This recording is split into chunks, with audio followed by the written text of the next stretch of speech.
Martha's Vineyard and Nantucket. There is no such place as Martha's Vineyard, except in geography and common speech. It is Martin Wingard's island, and so was named by Skipper Block, an Albany Dutchman. But they would English his name, even in his own town, for it lingers there in Vineyard Point. Bartholomew Gosnold was one of the first white visitors here, for he landed in 1602, and lived on the island for a time, collecting a cargo of sassafras and returning thence to England because he feared the savages. This scarred and windy spot was the home of the Indian giant, Moshop, who could wade across the Sound to the mainland without wetting his knees, though he once started to build a causeway from Gay Head to Cuttyhunk and had laid the rocks where you may now see them, when a crab bit his toe and he gave up the work in disgust. He lived on whales, mostly, and broiled his dinners on fires made at Devil's Den from trees that he tore up by the roots like weeds. In his tempers he raised mists to perplex sea wanderers, and for sport he would show lights on Gay Head, though these may have been only the fires he made to cook his supper with, and of which some beds of lignite are to be found as remains. He clove no man's land from Gay Head, turned his children into fish, and when his wife objected he flung her to Saconnet Point, where she preyed on all who passed before she hardened into a ledge. It is reported that he found the island by following a bird that had been stealing children from Cape Cod, as they rolled in the warm sand or paddled on the edge of the sea. He waited after this winged robber until he reached Martha's Vineyard, where he found the bones of all the children that had been stolen. Tired with his hunt he sat down to fill his pipe, but as there was no tobacco he plucked some tons of poke that grew thickly and that Indians sometimes used as a substitute for the fragrant weed. His pipe being filled and lighted, its fumes rolled over the ocean like a mist. In fact, the Indians would say, when a fog was rising, "Here comes old Moshop's smoke," and when he finished he emptied his pipe into the sea. Falling on a shallow, the ashes made the island of Nantucket. The first Indians to reach the latter place were the parents of a babe that had been stolen by an eagle. They followed the bird in their canoe, but arrived too late, for the little bones had been picked clean. The Norsemen rediscovered the island and called it Naukitan.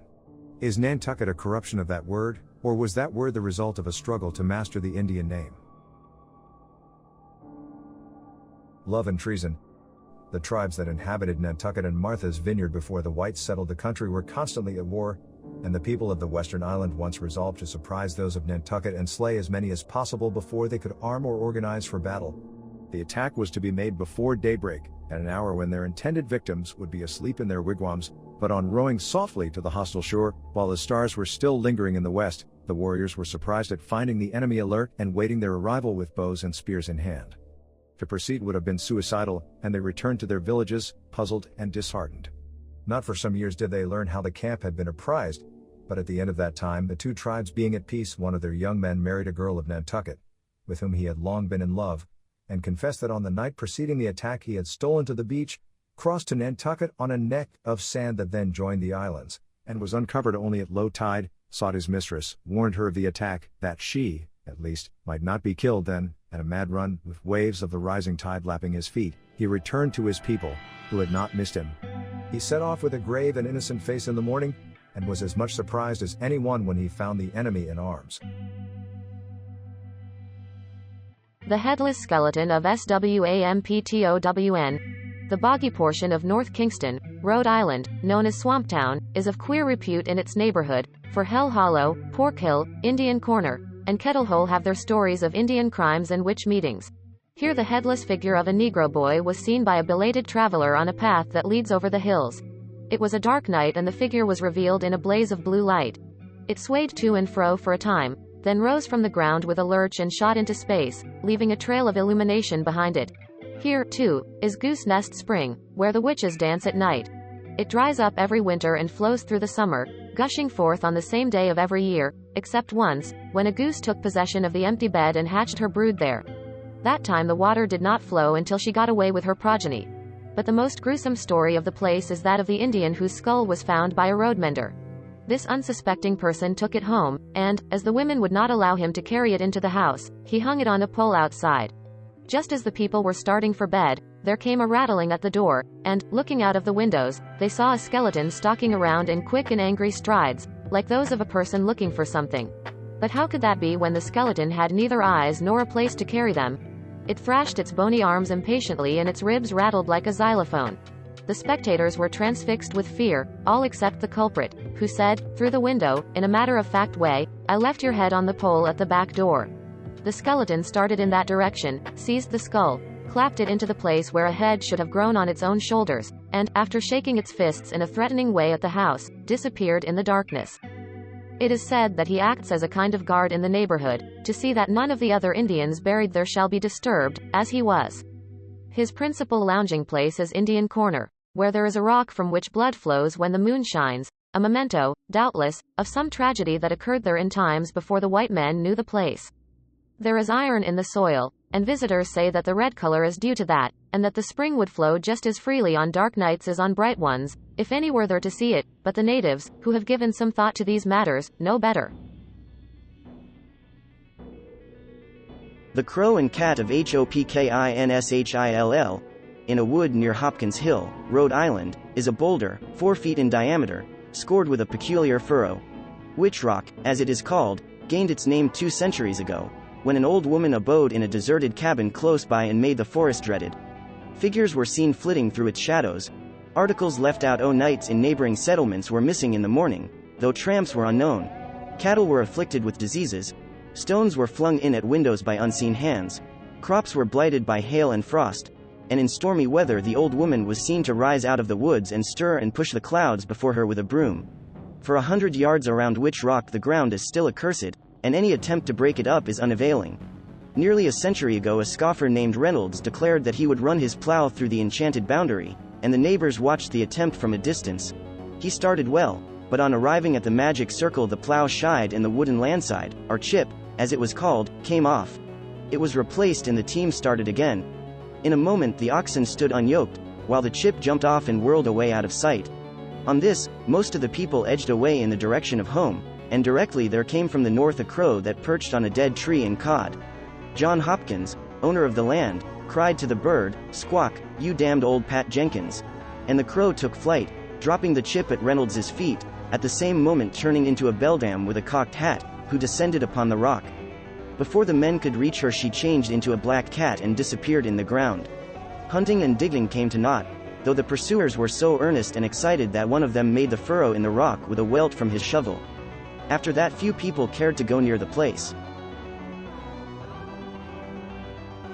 The Old Stone Mill. If the round tower at Newport was not Benedict Arnold's windmill, and any one or two of several other things, it is probably a relic of the occupancy of this country by Torvald and his Norsemen. After coasting Wonder Strands, Cape Cod, in the year 1007, they built a town that is known to historians, if not in their histories, as Norumbega, the lost city of New England. It is now fancied that the city stood on the Charles River, near Waltham, Massachusetts, where a monument may be erected, but it is also believed that they reached the neighborhood of Newport, Rhode Island.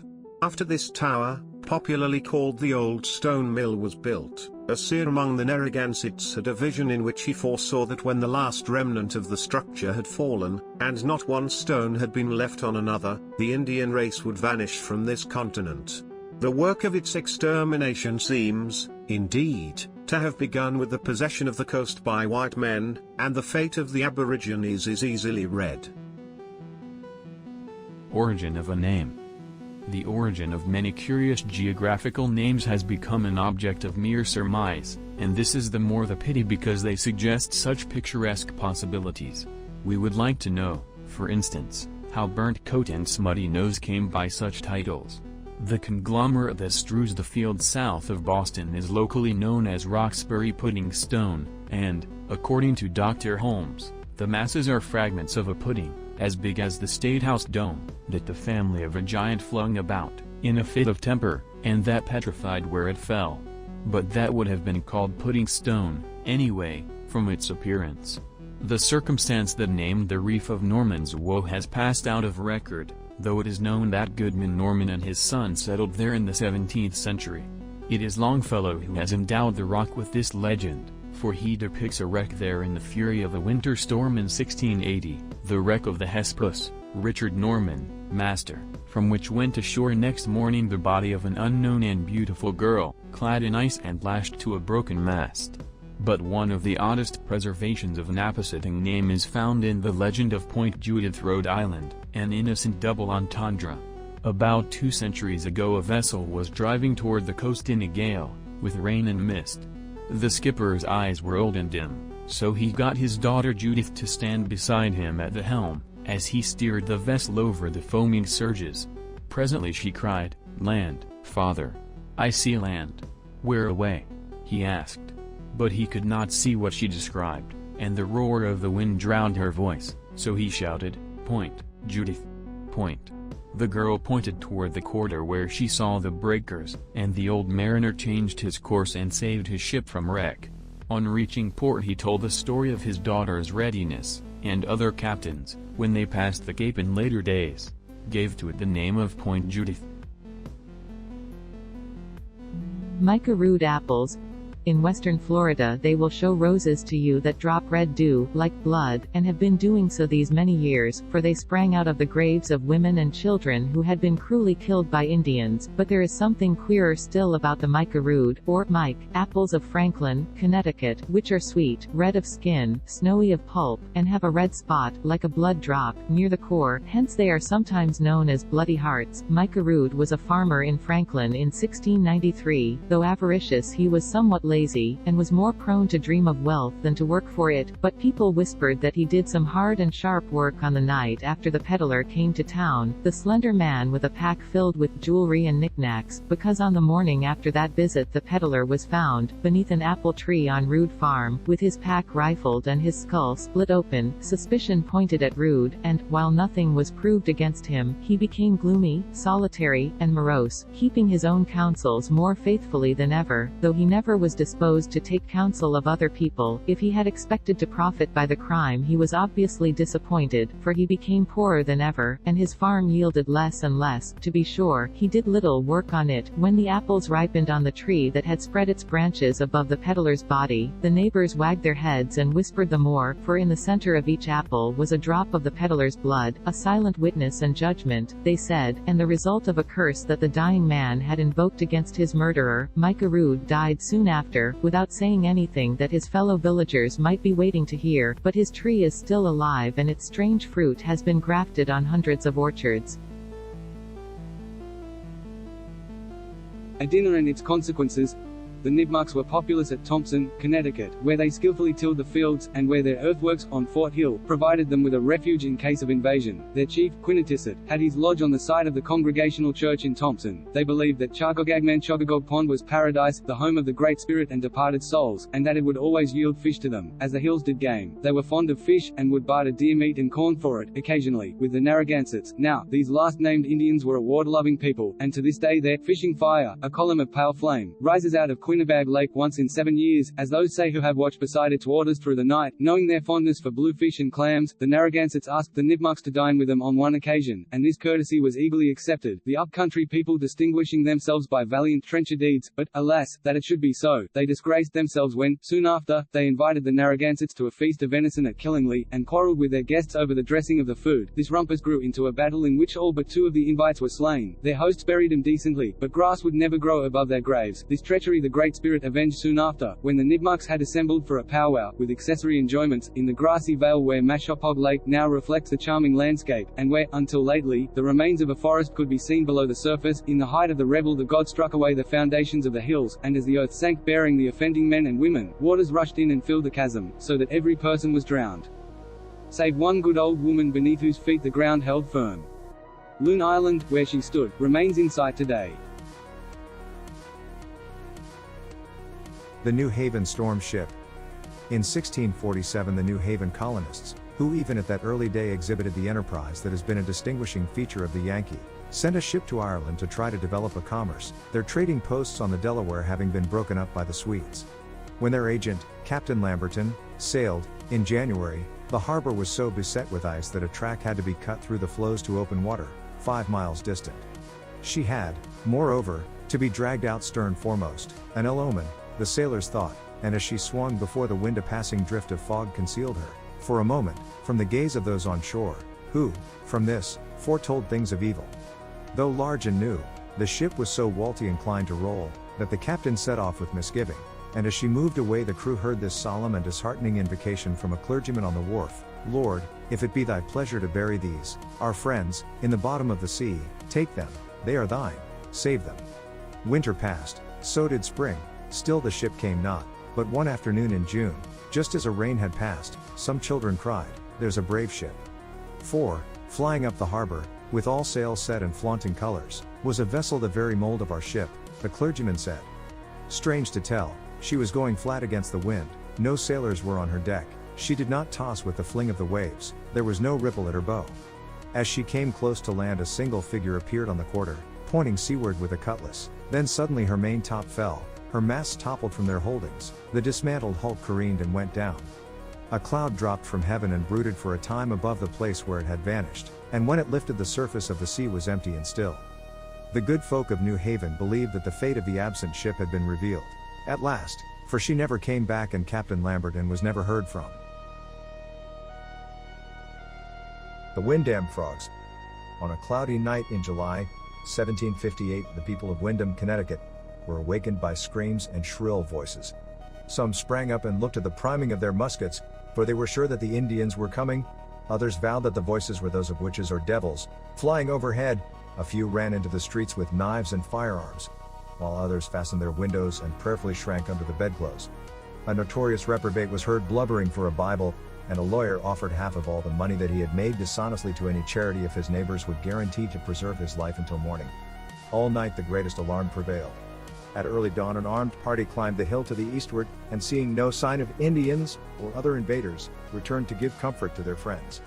A contest for office was waging at that period between two lawyers, Colonel Dyer and Mr. Elderkin, and sundry of the people vowed that they had heard a challenging yell of Colonel Dyer. Colonel Dyer answered by a guttural defiance of Elderkin too. Elderkin too. Next day the reason of it all came out. A pond having been emptied by drought, frogs that had lived there emigrated by common consent to a ditch nearer the town, and on arriving there had apparently fought for its possession, for many lay dead on the bank. The night was still and the voices of the contestants sounded clearly into the village, the piping of the smaller being construed into Colonel Dyer, and the grumble of the bullfrogs into Elderkin, too. The frog scare was a subject of pleasantry directed against Windam for years afterward. The Lamb of Sacrifice. The revolution was beginning, homes were empty, farms were deserted, industries were checked, and the levies of a foreign army had consumed the stores of the people. A messenger rode into the Connecticut Valley with tidings of the distress that was in the coast towns, and begged the farmer folk to spare some of their cattle and the millers some of their flour for the relief of Boston. On reaching Windam he was received with goodwill by Parson White, who summoned his flock by peal of bell, and from the steps of his church urged the needs of his brethren with such eloquence that by nightfall the messenger had in his charge a flock of sheep, a herd of cattle, and a load of grain, with which he was to set off in the morning. The parson's daughter, a shy maid of 9 or 10, went to her father, with her pet lamb, and said to him, "I must give this, too, for there are little children who are crying for bread and meat." "No, no," answered the pastor, patting her head and smiling upon her. "They do not ask help from babes. Run to bed and you shall play with your lamb tomorrow." But in the red of the morning, as he drove his herd through the village street, the messenger turned at the hail of a childish voice, and looking over a stone wall he saw the little one with her snow-white lamb beside her. "Wait," she cried, "for my lamb must go to the hungry children of Boston. It is so small, please to carry it for some of the way, and let it have fresh grass and water. It is all I have." So saying, she kissed the innocent face of her pet, gave it into the arms of the young man, and ran away, her cheeks shining with tears. Folding the little creature to his breast, the messenger looked admiringly after the girl. He felt a glow of pride and hope for the country whose very children responded to the call of patriotism. "Now, God help me, I will carry this lamb to the city as a sacrifice." So saying, he set his face to the east and vigorously strode forward. Moodus noises. The village of Moode, Connecticut, was troubled with noises. There is no question as to that. In fact, Macamudis, the Indian name of the spot, means place of noises. As early as 1700, and for 30 years after, there were crackings and rumblings that were variously compared to fusillades, to thunder, to roaring in the air, to the breaking of rocks, to reports of cannon. A man who was on Mount Tom while the noises were violent describes the sound as that of rocks falling into immense caverns beneath his feet and striking against cliffs as they fell. Houses shook and people feared.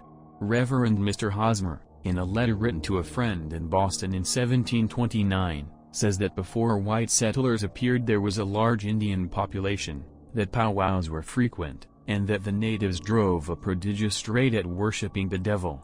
He adds, an old Indian was asked what was the reason of the noises in this place, to which he replied that the Indians' God was angry because Englishmen's God was come here. Now, whether there be anything diabolical in these things I know not, but this I know, that God Almighty is to be seen and trembled at in what has been often heard among us. Whether it be fire or air distressed in the subterranean caverns of the earth cannot be known, for there is no eruption, no explosion perceptible but by sounds and tremors which are sometimes very fearful and dreadful. It was finally understood that Haddam witches, who practiced black magic, met the Moode witches, who used white magic, in a cave beneath Mount Tom, and fought them in the light of a great carbuncle that was fastened to the roof. The noises recurred in 1888, when houses rattled in which haunted Salem, 8 miles away, and the bell on the village church sung like a tuning fork. The noises have occurred simultaneously with earthquakes in other parts of the country, and afterward rocks have been found moved from their bases and cracks have been discovered in the earth. One sapient editor said that the pearls and the mussels in salmon and Connecticut rivers caused the disturbance. If the witch fights were continued too long, the king of Micah, who sat on a throne of solid sapphire in the cave whence the noises came, raised his wand, then the light of the carbuncle went out, peals of thunder rolled through the rocky chambers, and the witches rushed into the air. Dr. Steele, a learned and aged man from England, built a crazy-looking house in a lonely spot on Mount Tom, and was soon as much a mystery as the noises, for it was known that he had come to this country to stop them by magic and to seize the great carbuncle in the cave, if he could find it. Every window, crack, and keyhole was closed, and nobody was admitted while he stayed there, but the clang of hammers was heard in his house all night, sparks shot from his chimney, and strange odors were diffused. When all was ready for his adventure he set forth, his path marked by a faint light that moved before him and stopped at the closed entrance to the cavern. Loud were the Moode noises that night. The mountain shook and groans and hisses were heard in the air as he pried up the stone that lay across the pit mouth. When he had lifted it off, a light poured from it and streamed into the heaven like a crimson comet or a spear of the northern aurora. It was the flash of the great carbuncle, and the stars seen through it were as if dyed in blood. In the morning Steele was gone. He had taken ship for England. The gem carried with it an evil fate, for the galley sank in mid-ocean, but, though buried beneath 1,000 fathoms of water, the red ray of the carbuncle sometimes shoots up from the sea, and the glow of it strikes fear into the hearts of passing sailors. Long after, when the booming was heard, the Indians said that the hill was giving birth to another beautiful stone. Such cases are not singular. A phenomenon similar to the Moode noises, and locally known as the shooting of Neshoba Hill, occurs at times in the eminence of that name near East Littleton, Massachusetts. The strange, deep rumbling was attributed by the Indians to whirlwinds trying to escape from caves. Bald Mountain, North Carolina, was known as Shaking Mountain, for strange sounds and tremors were heard there, and every moonshiner who had his cabin on that hill joined the church and was diligent in worship until he learned that the trembling was due to the slow cracking and separation of a great ledge. At the end of a hot day on Seneca Lake, New York, are sometimes heard the lake guns, like exploding gas. 200 years ago Augienta, a wise and honored member of the Seneca tribe, was killed here by a lightning stroke. The same bolt that slew him wrenched a tree from the bank and hurled it into the water, where it was often seen afterward, going about the lake as if driven by unseen currents, and among the whites it got the name of the Wandering Jew. It is often missing for weeks together, and its reappearances are heralded by the low booming of, "What?" The Indians said that the sound was but the echo of Augienta's voice, warning them of dangers and summoning them to battle, while the Wandering Jew became his messenger. Haddam Enchantments.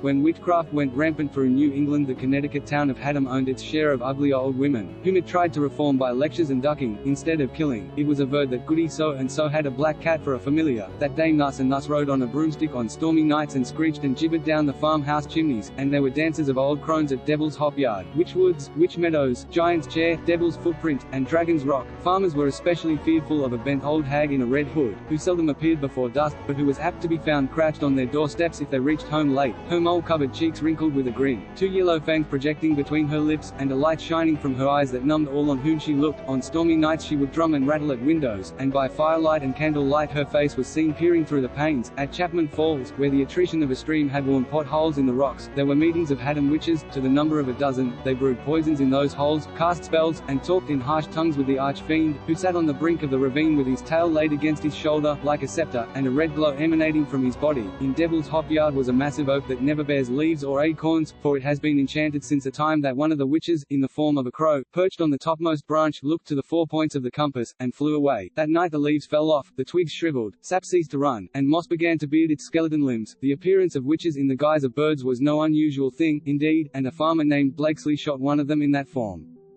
He was hunting in a meadow when a rush of wings was heard and he saw pass overhead a bird with long neck, blue feathers, and feet like scrawny hands. It uttered a cry so weird, so shrill, so like mocking laughter that it made him shudder. This bird alighted on a dead tree and he shot at it. With another laughing yell it circled around his head. 3 times he fired with the same result. Then he resolved to see if it were uncanny, for nothing evil can withstand silver, except Congress. Having no bullets of that metal he cut 2 silver buttons from his shirt and rammed him home with a piece of cloth and a prayer. This time the bird screamed in terror, and tried, but vainly, to rise from the limb. He fired. The creature dropped, with a button in its body, and fell on its right side. At that moment an old woman living in a cabin 5 miles distant arose from her spinning wheel, gasped, and fell on her right side dead.